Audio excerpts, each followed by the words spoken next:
Je m'appelle Karim Zahar, je suis avocat fiscaliste chargé d'enseignement à l'Université Saint-Joseph. Je peux dire que le gouvernement libanais s'y est pris assez tôt concernant la pandémie en demandant dans un premier temps la fermeture totale des écoles et des universités et en organisant par la suite le confinement et en demandant un confinement complet et total par rapport à toute la population libanaise avec des exceptions liées aux moyens de subsistance et aux activités nécessaires. Nous avons fermé nos frontières, mais il y a eu des cas de rapatriement de jeunes Libanais étudiants à l'étranger ou d'expats libanais ou des immigrés libanais qui ont considéré que leur traitement au Liban ou que les moyens de lutte contre la pandémie au Liban étaient meilleurs que dans les pays où ils résidaient. Concernant les règles de confinement, comme je l'ai précisé, dans un premier temps, le confinement était total.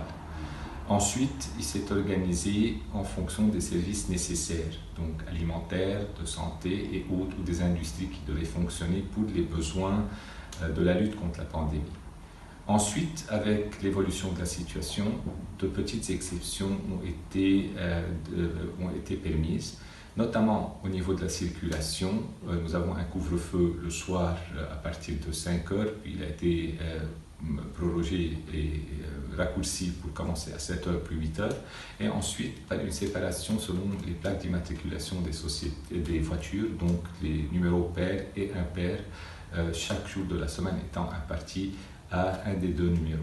Actuellement, le gouvernement vient d'adopter des mesures de déconfinement progressif, donc à partir du lundi 27, certaines entreprises vont ouvrir leurs portes, reprendre leur travail le lundi 4 mai, puis le lundi 11 mai, puis les écoles, les classes qui doivent présenter des examens officiels à partir du 24 mai, pour arriver jusqu'au 8 et 11 juin pratiquement. Donc il y a un déconfinement, mais il est certain que tout dépend de l'évolution de la pandémie.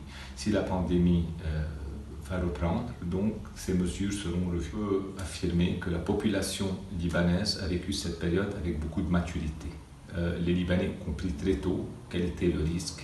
Certainement que l'ouverture médiatique, le fait de pouvoir accéder aux informations dans le monde et les exemples que la population libanaise a eu le temps de voir concernant les exemples de la Chine et de l'Italie ont servi à la prise de conscience nationale. Les gens se sont adaptés au niveau du travail, ils ont travaillé à partir de leur domicile, ceux qui le pouvaient du moins, et avec les moyens technologiques, avec l'Internet, avec même les réunions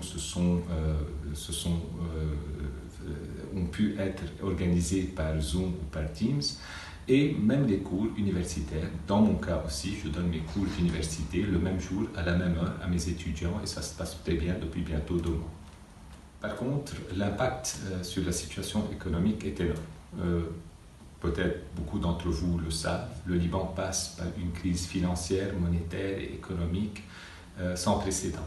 Nous avons déjà eu un cas d'arrêt de paiement concernant nos dettes extérieures.